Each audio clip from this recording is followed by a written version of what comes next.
Thought all you shits were going to bed. We figured we'd hang out a while. No one could remember the last time we ate. She leans over her bowl at she looks over her bowl at Duncan. Besides, no one could sleep anyway. She means me. I'm too fucked up to sleep, trying not to think about Raymond. Wu takes an enormous gulp of soup, wipes his mouth with the back of his hand. They're just keeping me company, feeding me and pretending not to be tired. Talking a bit. What are you talking about?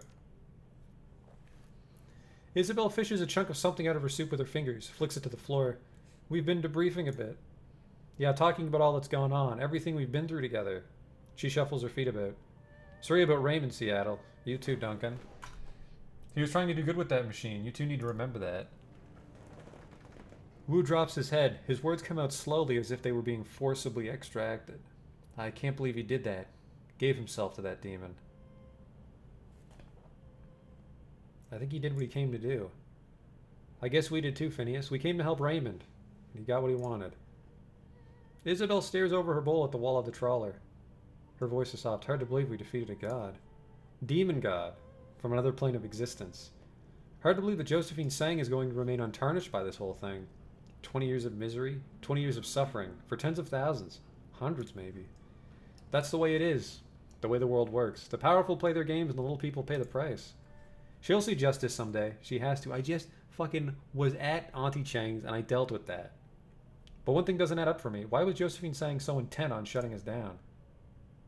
Why wouldn't she be? You saw what she was responsible for. No, think about it.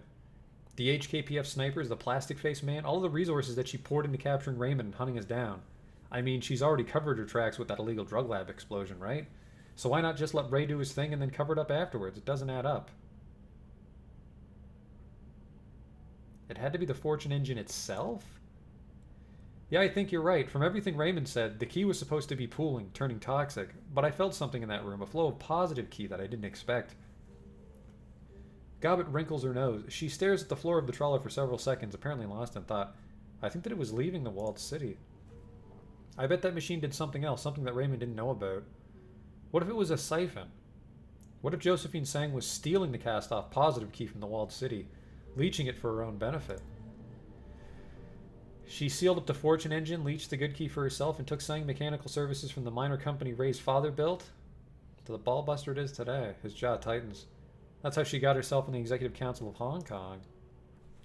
Of course, this is all speculation. Can't prove any of it.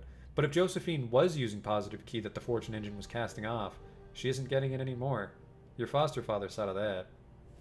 Gobbet taps her spoon against the rim of her bowl. I wonder what'll happen to her. Guess we'll have to wait and see. Gobbet finishes her soup, lets out a little belch, and pats her stomach, satisfied. She tosses the bowl in the corner for madness and folly. So, Seattle, what now? Maybe watch a trid, anything on? There's always something on, but I say we bag it and get some sleep. Especially you, Seattle. You look like shit.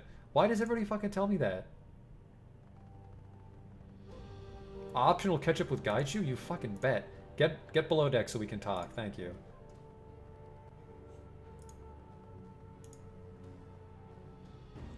Ractor eyes you impassively. He wears an easy smile, but his eyes are as cold as unfeeling as Cochet's sensors.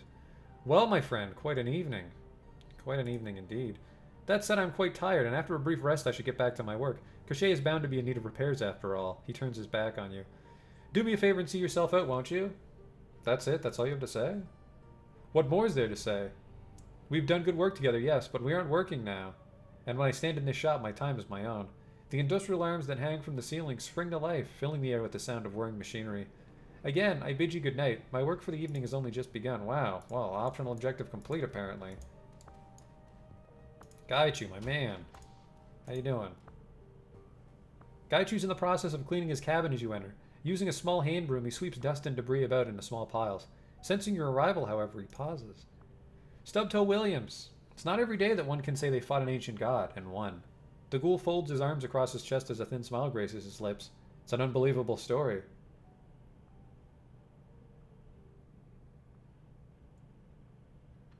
I'd hate to live in a world where that kind of thing is a mundane occurrence. The sixth world is full of wonders. Every day brings new discoveries, or perhaps awakenings of ancient truths and beings. Someday such events may become mundane, but I would echo your sentiment. Let us hope that they do not. What will you do now, Are there further mountains for you to climb?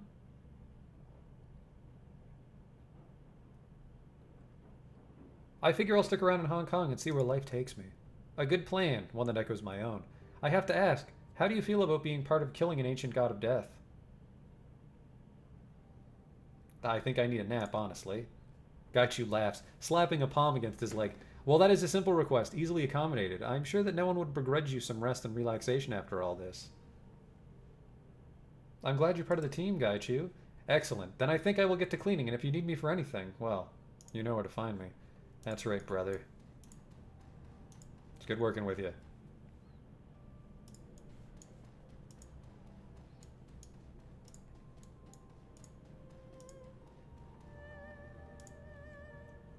You enter Wu's cabin to the sound of his neck cracking at a horrifying volume. You catch his eye and he nods, then begins his standard stretching regimen.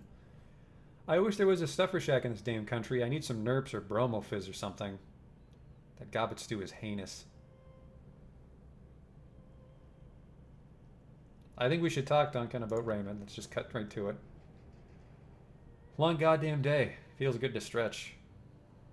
You just gonna avoid talking about Raymond, about what he did? Which what he did are you talking about? The what he did where he created a magical machine that causes misery and opened demon doors? Or the what he did where he left us to be tortured by that thing? He was my father, Duncan. I need to forgive him and move on. Sure, I get that. I need to move on too. I'm just not going to forgive him. Wu shakes his head to ward off the thought. He grabs an ammo box with one hand and begins curling it like a dumbbell. What about you? What do you think about Raymond, his mom, the fortune engine, this whole messed up business? I think we're pretty damn good Shadowrunners. I prefer criminal mercenary operatives. Wu drops the ammo box on the floor with a crash. Time for bed, Mr. Irk. I think we deserve a good night's sleep. Get out of here. I'll see you in the morning. Oh. Gaichi was the most willing to talk. I don't even like these two, and I'm going to go talk to him. Isabel looks up at you, a troubled expression on her face. If she's found any peace from your victory in the walled city, she isn't showing it. Well, we did it. Queen Ya's gone, and we'll never have to set foot in the walled city again. I guess that I don't need these memories anymore. You haven't needed them since we got back, so why haven't you deleted them yet? I don't know. I want to, but something's holding me back. It doesn't feel right somehow, and I don't know why. If you delete those memories, you'll just be doing to yourself what Josephine Sang was trying to do to Raymond. She says nothing, just stares. A moment later, she nods. Yeah, that's what I'd be doing, changing my past through a mission and rewriting my present by doing it. I think that it's a form of self-mutilation, kinda. Makes me feel uneasy. So what do you want to do? I don't know. I'm thinking maybe I'll sleep on it. Good call, it's been a big day. Yeah, a bit. You can probably use the rest too. Good night, Stubtoe Williams, and rest well. You've earned it. Catch up with Gobbet, who I think we used never. As you enter Gobbet's cabin, you find her sipping from an enormous mug. Something dark and steamy slashes as she lowers the vessel. Her rats squeak happily from their perches on her shoulders. That was a hell of a thing, wasn't it? We fought a Yama King, and we won. Yeah, the woman who brought that Yama King here in the first place isn't going to serve a day in prison for it. Getting worked up about that is like being angry with gravity. Doesn't matter how pissed off it makes you. It isn't going to change. Corporate CEOs will always get away with murder, Seattle. It's an unwritten law of the universe. I know that as well as anyone. It just sucks. Yeah, it does, but it isn't in our power to change it. Let the big fish duke it out with each other. It's time for the little fish to sleep. That's us, by the way. We're little fish in this analogy. Guppies, maybe, or minnows. You get the drift. She yawns, stretches. Madness and Folly chirp in agreement. Anyway, it's been a long day and I'm beat. Frankly, I'm amazed that you're still standing. I'll see you tomorrow, though, right? I mean, you're not going anywhere.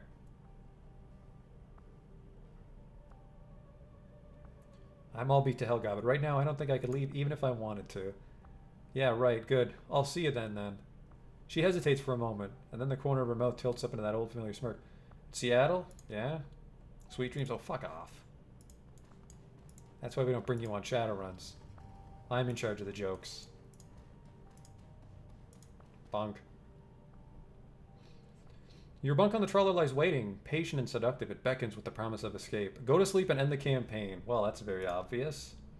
You drop your head onto the pillow and haul the rough naval blanket over you. The bolt hole rocks like a cradle, and moments later, you're wrapped in the comforting arms of sleep.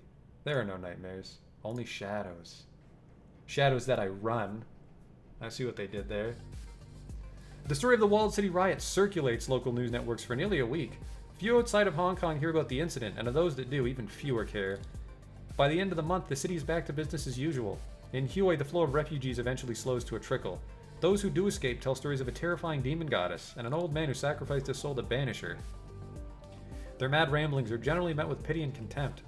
After the incident in the Walled City, the unbroken lucky streak that propelled Sang Mechanical Services into the limelight comes to an abrupt end.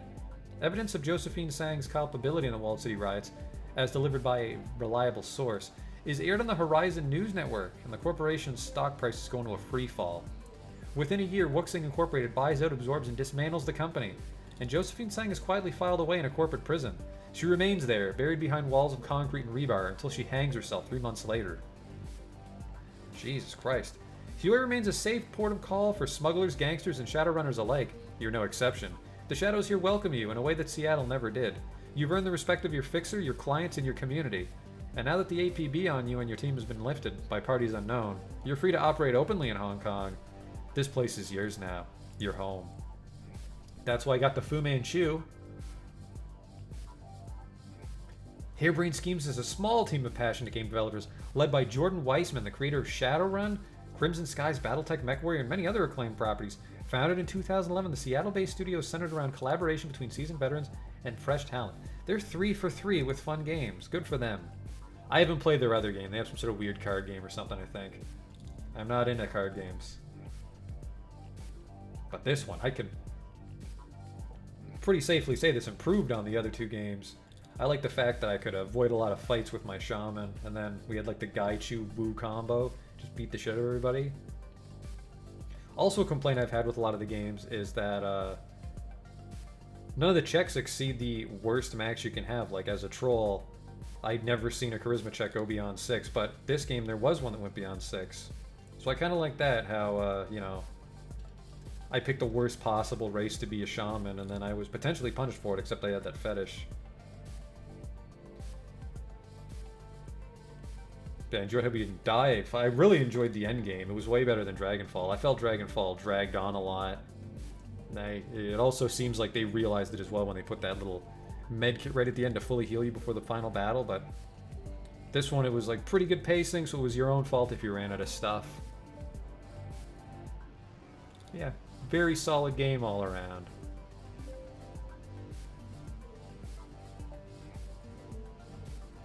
We're gonna do this thing where it takes forever to finish the credits, though. Where are we? Whoa, whoa, whoa, whoa, no, we're going this way.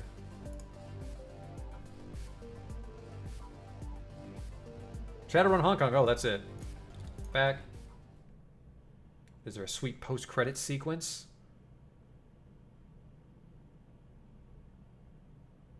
Because in Dragonfall, there was that asshole that tried to talk to us on the subway. Nope. Everything's wrapped up in a bow. I like it. We screwed over Josephine Sang. Our father redeemed himself. I shot a bunch of dudes. Gaichu stabbed stuff. Great game.